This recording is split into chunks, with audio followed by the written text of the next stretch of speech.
నువ్వు అడిగింది నేను చేయను. I'm sorry.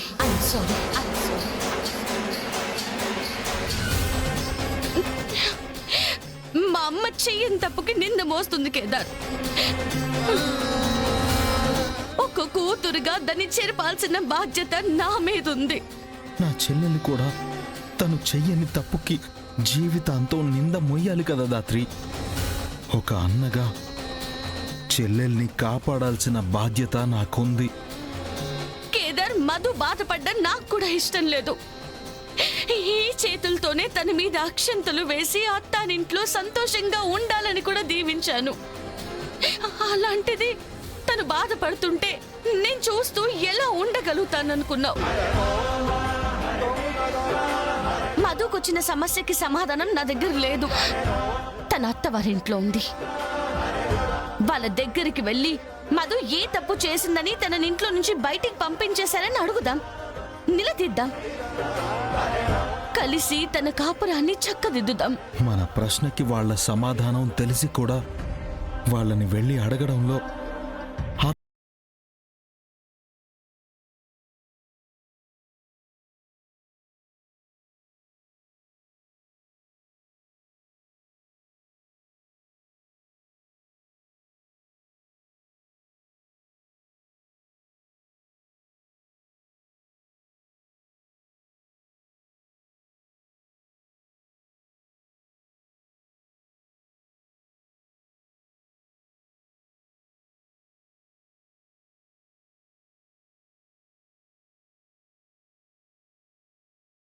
చక్కబెడదాం ప్లీజ్. ఎవరికి ఏం చెప్పాలో కూడా తెలియడం లేదు దాత్రి.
ఈ కేసు నాకు ప్రాణం కంటే ఎక్కువ విలువైంది.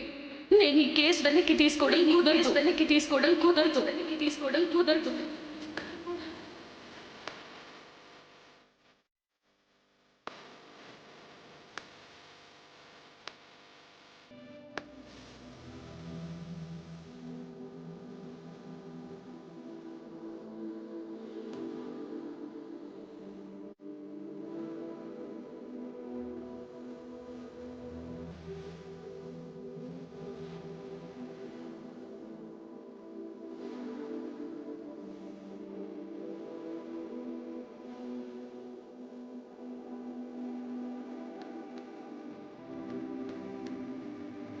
జరిగిన దాంట్లో నా తప్పేముందో అర్థం కావట్లేదు, కానీ శిక్ష మాత్రం నాకే పడింది అన్నయ్య.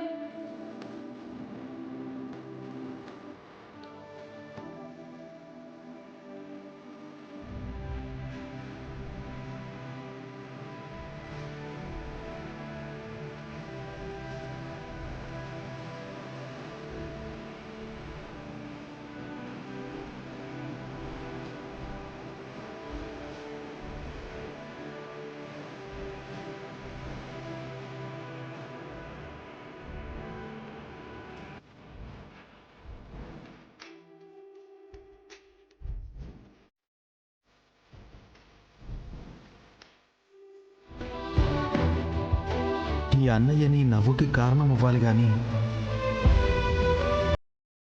నీ కన్నీటికి కాదమ్మా, సరేనా?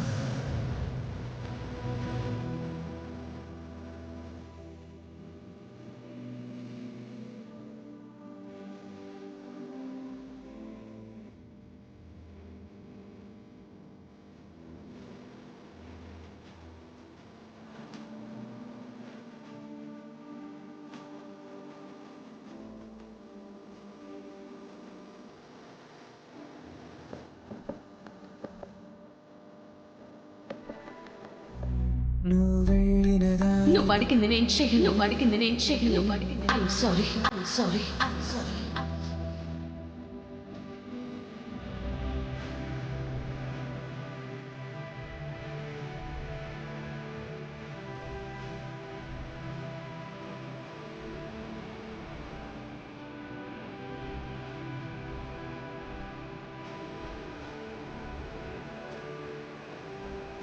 కేదార్, భోజనం చేద్దాం పదా. నాకు ఆకలిగా లేదు దాత్రి, నువ్వు వెళ్ళి తిను.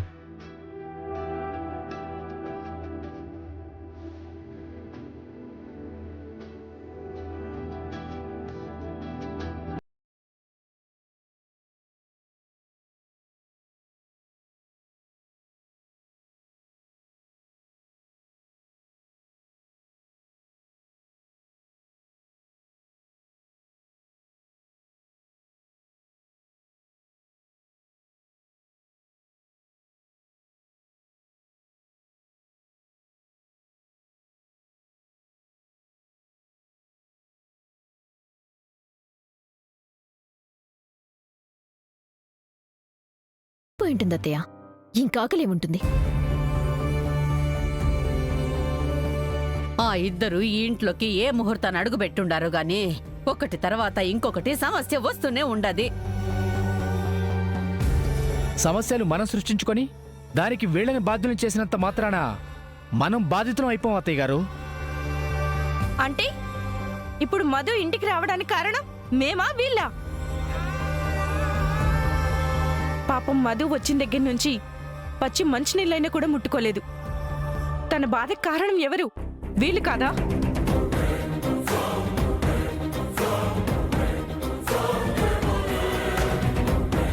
జగదాత్రి, జగదాత్రి, అలా వెళ్ళిపోతున్నారేంటి? ఆ తినడానికే కదా వచ్చిండది. రండి. ఇంట్లో ఎవరు ఎట్లా పోయినా టైంకి మీ కడుపులోకి అన్నం పోవాలి కదా. రండి, వచ్చి కూర్చొని మెక్కండి.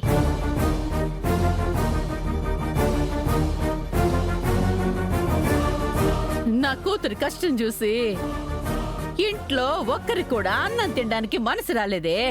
అలాంటిది నా కూతురి కష్టానికి మా కన్నీళ్ళకి కారం అయినా కూడా తినడానికి ఎలా వచ్చుంటారు? సిగ్గు లేకుంటే సరి. పిన్ని, ఏంటా మాటలు? గుండె పగిలిపోయిన ఒక తల్లి మాటలు ఇట్టనే ఉంటాయమ్మి. వీళ్ళు చేసిన పనికి ఇంతకంటే మంచిగా ఎలా మాట్లాడాలో మాకు తెలియడం లేదు వదినా. ఆయన నిద్ర లేచిన కాడ్నించి ఈ కుటుంబం కోసం ప్రాణాలైనా ఇస్తామంటారు కదా. మరిప్పుడు వీళ్ళ వల్లే కష్టం వచ్చుండాది. తీర్చమంటే మొగుడు పెండ్లాము నోరు మెదపకుండా ఎట్టా ఉన్నారో చూడమ్మి. అరే, అక్కకి ఇవన్నీ ఎక్కడ కనిపిస్తాయమ్మా? మనం చేసిన తప్పులే కదా కనిపిస్తాయి. ఇప్పుడు వదిన ఏం చేసిందని అలా మాట్లాడుతున్నావు యువరాజ్? మా అక్కతో ఎలా మాట్లాడాలో ఎలా మాట్లాడకూడదో నాకు బాగా తెలుసు. మీరు చెప్పాల్సిన అవసరం లేదు. పరాయి ఆస్తి కోసం, పేరు కోసం అబద్ధాలు చెప్పుకునే భర్త, తిన్నింటి వాసాలు లెక్క పెట్టే భార్య. యువరాజ్, నన్ను ఏమైనా అని ఊరుకుంటాను. నా భార్యనేమైనా అంటే నేను ఊరుకోను. ఏం చేస్తావు? ఏం చేస్తావు? చెప్పు, ఏం చేస్తావు? అయినా నువ్వేంటి నీ పెళ్ళం చెప్పకుండా మాట్లాడుతున్నావు? నీ పెళ్ళం తానా అంటే నువ్వు తందానా అనాలి కదా. ఏంటి, బాధగా ఉందా? భార్యకి మాట కూడా చెప్పలేనంత చేతకాని వాడికి అంత కోపం రాకూడదు. మధు నిన్ను అన్నా అని పిలిచినందుకైనా మధు కష్టాల్ని తీర్చాలనిపించలేదా? అదే నీ ప్లేస్లో నేనుంటే నా పెళ్ళాన్ని 4 పీకి స్టేషన్కి తీసుకెళ్ళి కేసు వెనక్కి తీసుకోమని చెప్పేవాణ్ణి. మొగుడంటే ఎలా ఉండాలో నన్ను చూసైనా నేర్చుకోవాలా? జీవితాంతం కలిసి ఉండాల్సిన భార్యని ఎలా కొట్టాలి, ఎలా అదుపులో పెట్టుకోవాలని నేర్చుకోవాలా? నీకొచ్చిన ప్రతి కష్టానికి సమాధానం ఆడదాని మీద చెయ్యెత్తడమే నీ సంస్కారమైతే నీ చేతకానితనం మాకు అర్థమైంది. జగదాత్రి, ఏంటి కోపంగా ఉందా? భార్య మీద చెయ్యెత్తమని చెప్పిన నీకు అంత కోపం రాకూడదు.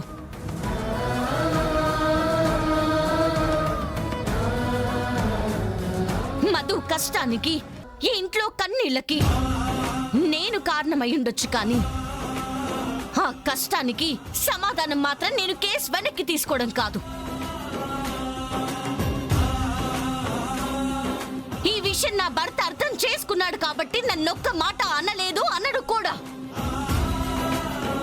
భార్యని అర్థం చేసుకొని ఇలాంటి టైంలో భార్య పక్కన నిలబడ్డాడు చూడు, ఇది మగాడు మొగుడు లక్షణం.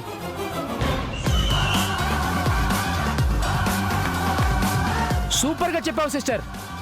షార్ట్ అండ్ స్వీట్ గా చెప్పావు. చాలా నీట్ గా చెప్పావు. పూచి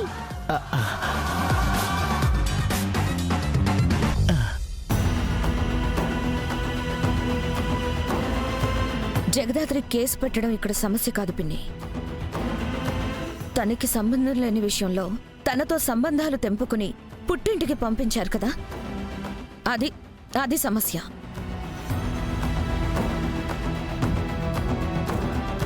కరెక్ట్గా చెప్పావు కౌశికి. అందరూ దాన్ని వదిలేసి ఏదేదో మాట్లాడుతున్నారు. అయినా నువ్వు నిజంగా మధుకి అన్నలా ఆలోచించుంటే ఇక్కడ నిలబడి మాతో గొడవ పడేవాడివి కాదు. మధు దగ్గరికి వెళ్ళి అన్నం తినిపించి ధైర్యం చెప్పేవాడివి. అది అన్న ప్రేమంటే.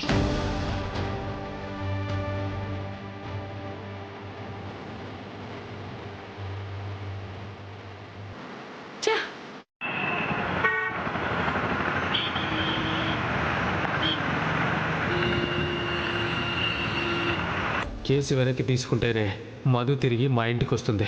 లేదంటే కలిసి ఉండడం గురించి మర్చిపోమని చెప్పండి.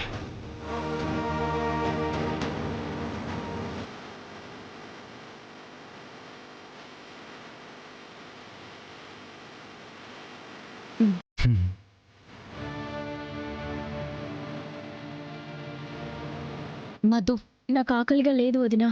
ప్లీజ్ మీరెళ్ళి తినండి.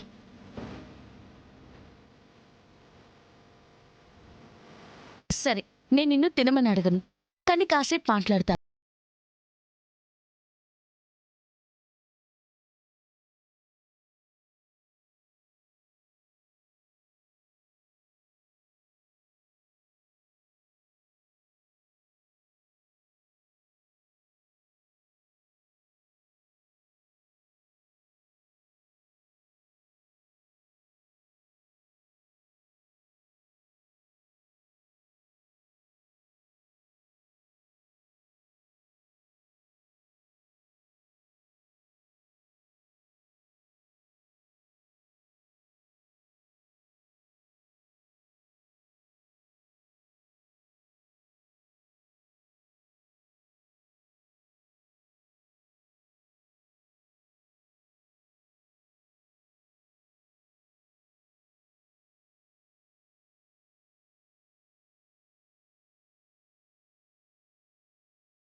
నేనెందుకు శిక్ష అనుభవించాలో అర్థం కావడం లేదు వదినా.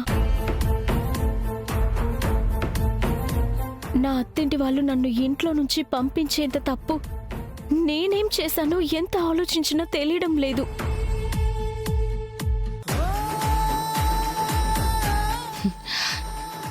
ఇరవై ఏళ్ల ముందు మీనంతో చేతులు కలిపి మీ మావయ్య తప్పు చేస్తే ఆయన్ని కాపాడుకోవడానికి ఇవాళ నిన్నింట్లో నుంచి పంపించి వాళ్ళు ఇంకో తప్పు చేశారు.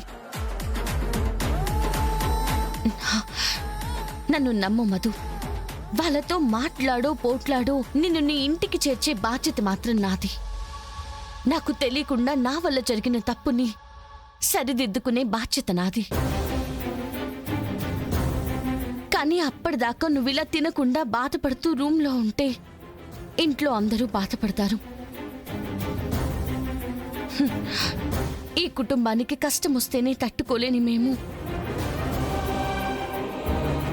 ఆ కష్టం మా వల్లే వచ్చిందన్న ఆలోచనే తట్టుకోలేకపోతున్నాం. ప్లీజ్ మధు, అన్నం తిను. నువ్వు తినే వరకు ఇంట్లో ఎవ్వరూ తినరు. వదినా, అది నీకు కూడా ఇష్టం.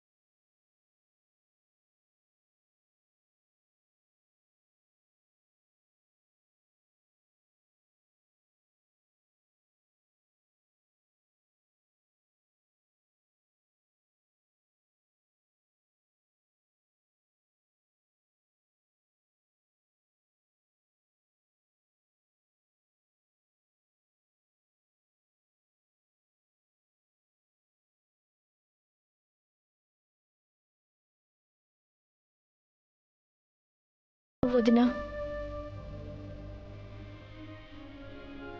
నా బాధ, నా ఆకలి, నా భయం అన్నీ అచ్చం మా అమ్మలా చెప్పకుండానే అర్థం చేసుకుంటావు.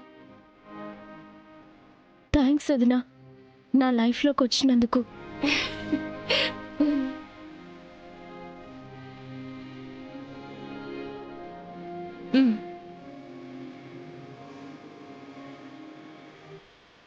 ఎలాంటి పరిస్థితుల్లో అయినా ఆవేశపడని గుణం, కుటుంబం కోసం ఎన్ని మెట్లు దిగడానికైనా, ఎన్ని మాటలు పడ్డానికైనా, ఎంతటి కష్టాన్ని తట్టుకోవడానికైనా జగదాత్రి సిద్ధంగా ఉంటుంది.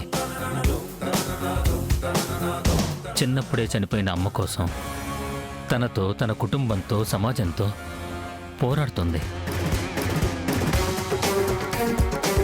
జగదాత్రి సంస్కారానికి మన అనుభవం, డబ్బు, అంతస్తు ఏమాత్రం సరితూగవు బాబాయ్.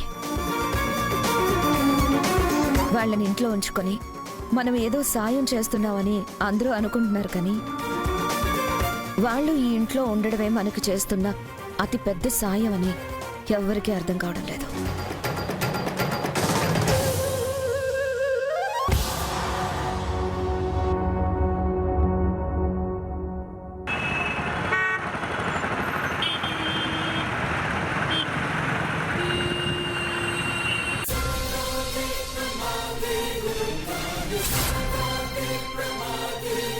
ఏ జగదాత్రి, చెప్పు నిషి. పడుకునే ముందు నేను పాలు తాగుతానని తెలీదా? నా రూమ్లో ఇంకా పాలు పెట్టలేదు. అయ్యో మర్చిపోయాను నిషి, ఇప్పుడు ఇచ్చేస్తాను. ఎప్పుడు? రేపు పొద్దునకిస్తావా? లేదు నిషి, ఇప్పుడే 5 minutesలో ఇచ్చేస్తాను.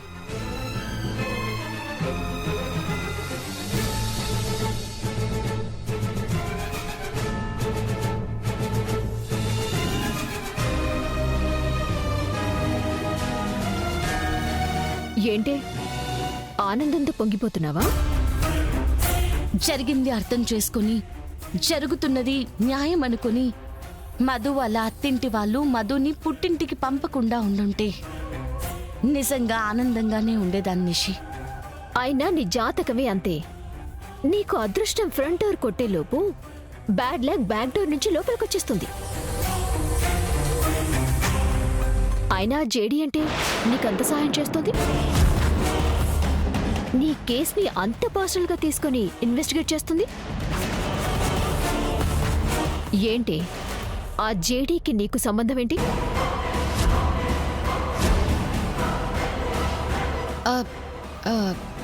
సంబంధం ఏముంది? ఏం లేదు. నేను కేసుని రీఓపెన్ చేశాను. ఆవిడే ఇన్వెస్టిగేషన్ చేస్తుందంతే. అయినా ఈ ఇంటి కోడళ్ళని రోజుకి 100 సార్లు అనటం కాదే. కోడలు ఎలా ఉండాలో చూసి నేర్చుకో.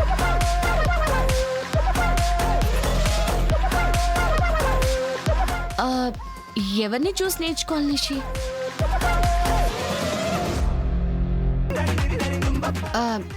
అది క్లారిటీ ఉంటే బాగుంటుంది కదా అని. బాగా ఎక్స్ట్రా చేస్తున్నావు ఈ మధ్య. మీ అమ్మ కేసు రీఓపెన్ చేయించావు అంతే. హ్, ఇంకా మీ అమ్మ నిర్దోషని నిరూపణ కాలేదు, కోర్టు జడ్జిమెంట్ పాస్ చేయలేదు. హ్, అప్పుడే అంత ఆనందపడిపోకు. సోది మొహం వేసుకుంది చాలు, పాలిగో. ఆ,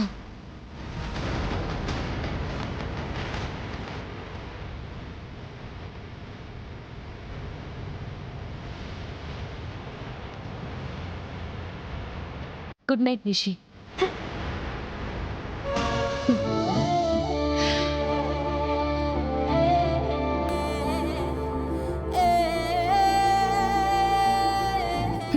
వదినా, ఏమైనా కావాలా? ఒక్కదానివే పని చేస్తున్నావు కదా అని సాయం చేద్దామని వచ్చా. రోజంతా బిజినెస్ పనులు, మీటింగ్స్ అని ఏదో ఒక పని చేస్తూనే ఉంటారు కదా. ఇదంతా చిన్న పనే కదా, నేను చూసుకుంటానులే. నువ్వు కూడా స్కూల్ అని, ఇంట్లో పని, వంట పని, ఏదో ఒక పని చేస్తూనే ఉంటావు కదా జగదాత్రి.